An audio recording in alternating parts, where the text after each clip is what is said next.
Good morning and welcome to this edition of the Lynn Hayes Freeland Show. Lots of information.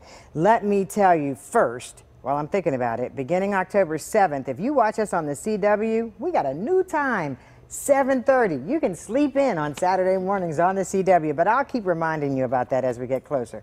But today on the show, we're going to talk about a diaper bank that needs your help. We're going to talk about an organization of Black Catholics who are celebrating some issues here in the city of Pittsburgh. But we begin with another celebration. It is Achieving Greatness. And this year's event, the Pittsburgh City League's All Sports High School Hall of Fame. That's a whole lot to say. So from here on in, I'm going to let Bill Neal say that if we have to say all of that. And Ernie Bay, who's on the planning committee, welcome. Thanks for having us. Thanks for having us. So go back a little bit. This Hall of Fame, I mean, this is an annual event, but you're recognizing athletes that may or may not have ever gotten recognition before. It is unbelievably true that in the 200-year history of this city, in the 180-year history of the Board of Education, a Hall of Fame enshrining City League athletes has never existed.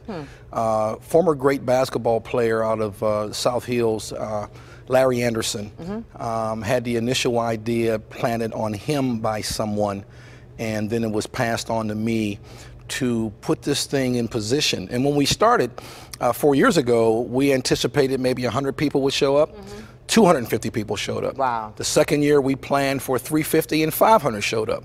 Last year we planned for 600 and 750 people showed up. No kidding. It's a wanted and needed commodity. I mean, people, it's a huge family reunion. It brings together collectively the greatest living athletes in this city's history. And the City League of Pittsburgh is not only respected regionally in Western Pennsylvania and in the state, but nationally. When you consider things like Maurice Stokes, such a great basketball player out of Westinghouse High School, they made a movie.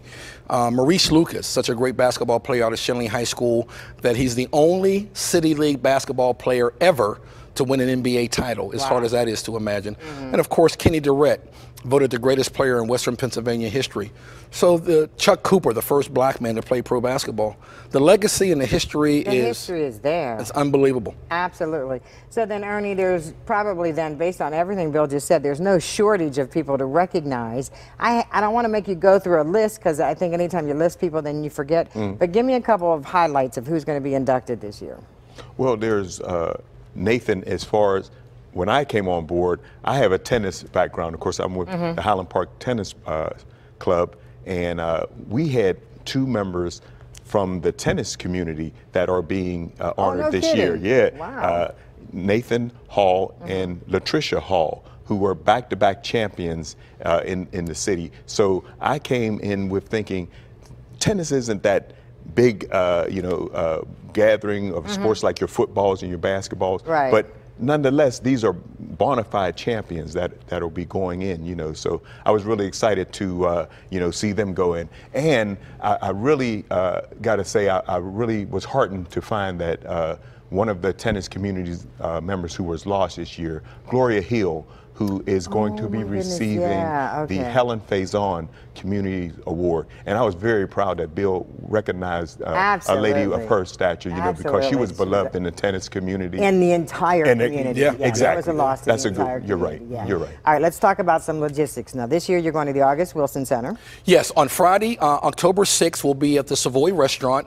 A welcome home reception, come one, come all, city folks, come on out and meet and greet your champions. And then on Saturday, October 7th at the August Wilson Center, first time there, 6 o'clock reception, 7 o'clock awards presentation. I'm letting the entire city of Pittsburgh know, don't plan nothing for early Sunday morning, because we're honoring 50 people. Oh my. Lynn, there are so many legends. There are so many great people that deserve to be in. It can't be a short program. So we're going to be in there for a couple hours, but we'll move it along quickly. But we're honoring 20 outstanding living athletes. We're honoring 5 outstanding coaches. We're giving out 5 humanitarian awards. We're honoring 12 high school students. We have a Future Stars Hall of Fame segment that unites the up-and-coming youngsters, superstars, with the past. So it bridges that gap, and the young people get to see and meet the legends. So we're honoring 12 high school students. Board of Education is one of our proud sponsors.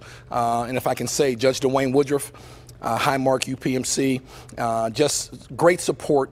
And we are also recognizing for the first time, I'm sorry, not for the first time, but continuing to honor families of the great deceased athletes that have come before. So it's a long agenda, but it's worthy of total recognition. I don't want to run out of time, but Ernie, then given everything Bill has said, this, in terms of who should come out that night, is way bigger than the athletic community, the sports community. Right.